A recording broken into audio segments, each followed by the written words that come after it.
Doctor Mohammad Yunus, আপনাকে আমাদের অনুষ্ঠানে স্বাগত জানাই। আমরা আমিও সালাম জানাচ্ছি সবাইকে, অসংখ্য ধন্যবাদ। আমাদের সাথে আরো রয়েছেন বেগম খালেদা জিয়া, আপনাকে আমাদের অনুষ্ঠানে স্বাগত জানাই। আপনি আমাদের সময় দিয়েছেন, সেজন্য আমাদের কৃতজ্ঞতা জানাবেন। আমরা আসলে অনেকগুলি প্রশ্ন আপনাদের দুজনকেই করতে হবে, সেজন্য আমরা একটু আমরা আপনার থেকে একটু টু দা পয়েন্ট এবং যদি কুইক একটু বলেন তাহলে আমাদের জন্য একটু সুবিধা হয়। আপনি গণতন্ত্রের পক্ষে লড়াইয়ে শামিল হতে বলছেন, প্রশ্ন কেউ করছেন, প্রশ্ন উঠছে, আপনি কি এইসব মামলা মোকদ্দমা থেকে মুক্তি পেতে ডক্টর মোহাম্মদ ইউনূস সরকারেরই পরিবর্তন চাইছেন? বিসমিল্লাহির রহমানির রহিম। আসসালামু আলাইকুম। দীর্ঘদিন অসুস্থ থাকার পর আপনাদের সামনে কথা বলতে পারার জন্য আল্লাহর কাছে শুকরিয়া আদায় করছি। আমার কারাবন্দী অবস্থায় আপনারা আমার কারামুক্তি ও রোগ মুক্তির জন্য সংগ্রাম করেছেন, দোয়া করেছেন, সেজন্য আমি আপনাদের সকলকে ধন্যবাদ জানাচ্ছি। দীর্ঘ আন্দোলন সংগ্রাম ও ত্যাগের মধ্য দিয়ে আমরা ফ্যাসিবাদী অবৈধ সরকারের কাছ থেকে মুক্তি পেয়েছি। আমি আন্তরিক ধন্যবাদ জানাতে চাই আমাদের বীর সন্তানদের, যারা মরণপণ সংগ্রাম করে এই অসম্ভবকে সম্ভব করেছে। শত শত শহীদদের জানাই শ্রদ্ধা। এ বিজয় আমাদের নতুন সম্ভাবনা নিয়ে এসেছে। দীর্ঘদিনের নজিরবিহীন দুর্নীতি, গণতন্ত্রের ধ্বংসের স্তূপের মধ্য থেকে আমাদের নির্মাণ করতে হবে এক সমৃদ্ধ বাংলাদেশ। ছাত্র তরুণরাই আমাদের ভবিষ্যৎ।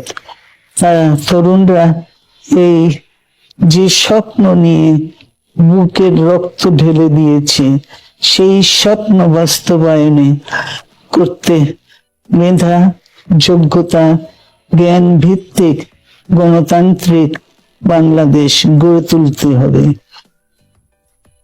শোষণহীন সমৃদ্ধ বাংলাদেশ। সকল ধর্মের গোত্রের অধিকার নিশ্চিত করতে হবে। শান্তি, প্রগতি আর সাম্যের ভিত্তিতে আধুনিক বাংলাদেশ নির্মাণে আসুন আমরা তরুণদের হাত শক্তিশালী করি।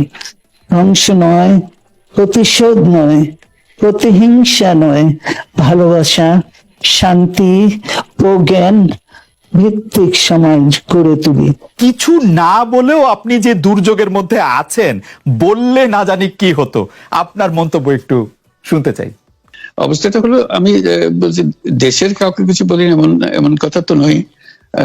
বাইরে বিদেশেও যে সবাইকে যে সাদরে নিয়ে আসি তাও না, তাদেরকে অনেক শর্ত দিই আমার এই কথাগুলো লেখার ছাপানোর আগে আমাকে বলতে হবে, যাতে আবার এমন কোনো কথা শব্দ এমন থেকে না যে আমি আর বিপদের সম্মুখীন হবো।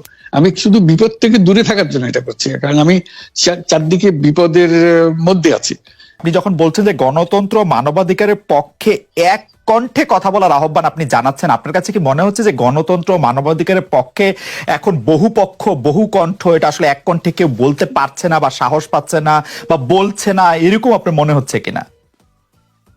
আমার মনে হচ্ছে তাই, কারণ বলতে পারছে না তো, মুখ খুলে সব গণতন্ত্রের কথা বলতে পারছে না। কাজে সেটা বলা, এক বাক্যে বলা, পরিষ্কার কণ্ঠে বলা, এটা আমাদের সবার দায়িত্ব, তো জাতীয় দায়িত্ব এটা, যে না হলে গণতন্ত্র বলে কিছু থাকবে না আমাদের জন্য। আদৌ গণতন্ত্র বলে কিছু থাকবে না। আপনাকে কি তিনি তার প্রতিদ্বন্দ্বী মনে করেন, নাকি সত্যি তার কাছে এমন কোনো তথ্য রয়েছে যে আপনার বিশাল কোনো রাজনৈতিক অভিলাষ রয়েছে? আপনি কি রাজনৈতিকভাবে তার প্রতিদ্বন্দ্বী হয়ে উঠছেন বলে তিনি আপনাকে অপছন্দ করছেন, না কি কারণে, আপনার কি মনে হয়? আমার মনে হয় উনি মনে করেন যে আমি দেশের সর্বোচ্চ ডাকু, সন্ত্রাসী, কিংবা আমি অপরাধী, আমি সেরা চোর এই জাতীয় জিনিস মনে করেন, কাজে সেগুলো ব্যাখ্যা করেন উনি তার মাকে, এমন সব কটু শব্দ ব্যবহার করেন যাতে মনে হয় যে আমার সম্বন্ধে তার ধারণা খুবই খারাপ। আসলে এটা নিয়ে কথা বলাটা একটু বিব্রতকরই, কিন্তু কেউ কেউ এটা বলে থাকেন যে বিশেষ করে যে 2007 সালে যে 111 সরকার আমরা যাকে বলি, তাদের যে বিরাজনীতিকরণের একটি চেষ্টা, সেই চেষ্টার মধ্যে আপনার অংশগ্রহণ আছে কিনা। যদিও বারবার বলা হয় যে আপনি আসলে সেই ক্ষমতাটা দখল করতে চেয়েছিলেন, অথচ আমরা উল্টা শুনেছি, আপনার মুখেও শুনেছি, যারা ওই সময় কুশলভ ছিলেন তাদের মুখেও শুনেছি যে আপনাকে আসলে অফার করা হলো, আপনি সেটি ফিরিয়ে দিয়েছিলেন। কিন্তু কেউ কেউ আবার বলে থাকেন আপনি একটা লম্বা সময়ের জন্য চেয়েছিলেন। এইটি কি একটা কোনো কারণ হতে পারে? এই ব্যাপারটিকে আমাদের দর্শকদের জন্য মানে বা ইয়েদের জন্য একটু আপনি পরিষ্কার করবেন যে আপনি আসলে রাষ্ট্রের সর্বোচ্চ ক্ষমতায় বা রাজনীতির জায়গায়, দেশ পরিচালনায়, সেগুলিতে আপনি আসলে আসতে চেয়েছিলেন কিনা, চান কিনা, বা ওই জায়গা থেকে। যদি চাইতাম খালেদ, যদি চাইতাম, তখন যখন মিলিটারি আমার বাসায় এসে বসে রইল সারা রাত আমাকে রাজি করানোর জন্য, আমি তো লুফে নিতাম। রাজি করানোর জন্য বসে থাকতে হবে কেন? আমি যদি ক্ষমতায় চাইতাম বলে আর চলেন চলেন, কি করতে, কি কোন জামাটা পড়তে হবে দেখিয়ে দেন, এখনই যাচ্ছি। আমি তো সেটা করিনি, তাদের সঙ্গে তর্ক করেছি, সারা রাত ধরে তর্ক করেছে যে না ভাই আমাকে দিয়েন না, আমি এই কাজের উপযুক্ত না, আপনারা অন্য লক্ষ্য যান। তারা আমার উপরে মন ঠিক করে ফেলেছে আমাকে নিতে হবে। আমি বারে বারে বলতেছি তাদেরকে, তো তারা নিরাশ হয়ে ফিরে গেল, বললো যে সকালবেলা আবার আসবো, সকালবেলায় আসলে তখন আপনি আমাদেরকে বলেন যে রাজি আছেন। ঠিক আছে, তা না হলে তো আমি সঙ্গে সঙ্গে রাজি হয়ে যেতাম। কে ছাড়ে যে আপনাকে দেশের পুরো সরকারের প্রধান হবার জন্য আহ্বান জানাচ্ছে, বাংলাদেশে এরকম কয়জন মানুষ আছে বলবো যে না আমি এই দায়িত্ব গ্রহণ করব না? আমি তো করলাম সেটা।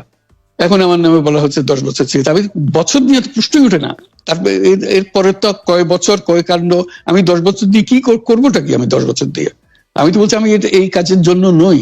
দেশে আমার দেশ পরিচালনা করা আমার দায়িত্ব না, আমার কাজ না, আমি জানি না এটা কিভাবে করতে হয়, আমি যেটা জানি সেটা করি।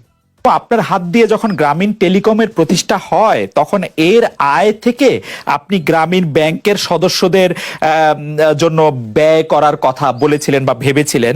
আপনি গ্রামীণ ব্যাংক থেকে চলে আসার সময় বা ওই আগে পরে আমরা দেখেছি যে সে আর্টিকেল অফ অ্যাসোসিয়েশনটা আসলে ওই একই রকম নাই, বদলানো হয়েছে।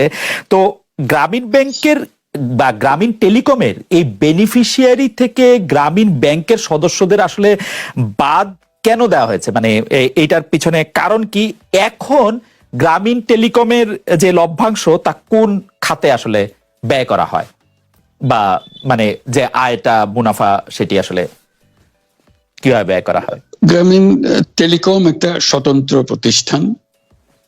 এটা কোম্পানিজ আইনের 28 সেকশন 28 দ্বারা সৃষ্ট। তার অর্থ হলো যে এটাকে আইনের ভাষায় বলে হচ্ছে non dividend company, guaranteed by limited by guarantee. কাজেই এটার কোনো মালিক নাই।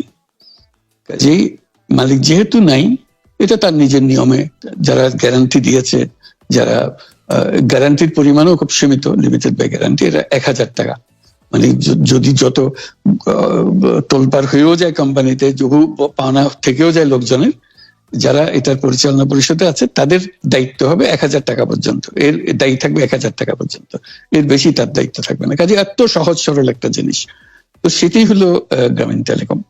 গ্রামীণ টেলিকম তখন একবার বলেছিল যে তাদেরকে কিছু কিছু সহায়তা দেবে এটা উপায় অর্জনের কাছ থেকে। এটা তাদের নিজস্ব সিদ্ধান্ত, এটা কারো চাপারও সিদ্ধান্ত না।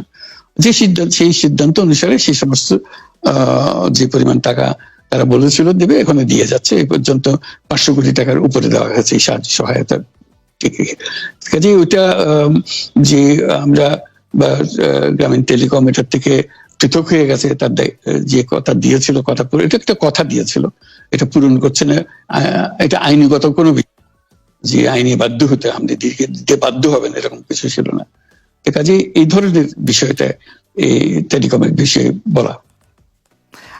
গ্রামীণ ব্যাংকের আপনি যখন মানে গ্রামীণ টেলিকমটা আপনি প্রতিষ্ঠা করেন, সেই সময়ে গ্রামীণ টেলিকমের সাথে গ্রামীণ ব্যাংকের সম্পর্কের যে বিধিমালা, সেই বিধি কি আপনি যখন চলে এসেছেন গ্রামীণ ব্যাংক থেকে সেটি পরিবর্তন করা হয়েছিল? তো সেই পরিবর্তনটি মানে পরিবর্তনটির জায়গাটা যদি আমাদের একটু পরিষ্কার করতেন।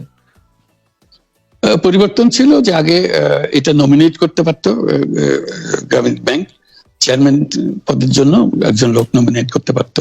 আমরা যেহেতু গ্রামীণ ব্যাংক থেকে আমাদেরকে সরিয়ে দেওয়া হয়েছে, তখন আমরা মনে করলাম যে এটা রাখার আর দরকার নাই।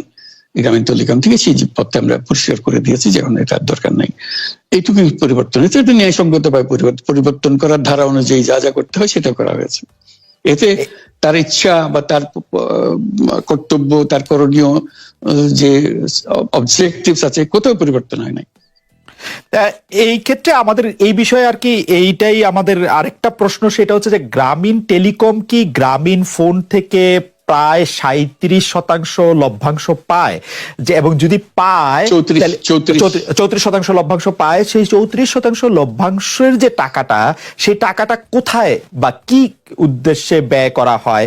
সেই সামাজিক ব্যবসায় যেটি আসলে আপনার প্যাটেন্ট করা সোশ্যাল বিজনেস, সেটির কাঠামোটা আসলে কি বা সেটি কিভাবে আপনি করেন? সামাজিক ব্যবসা হলো এমন একটা নতুন ধরনের ব্যবসার চিন্তা, যেটা আমরা প্রমোট করছি, আমরা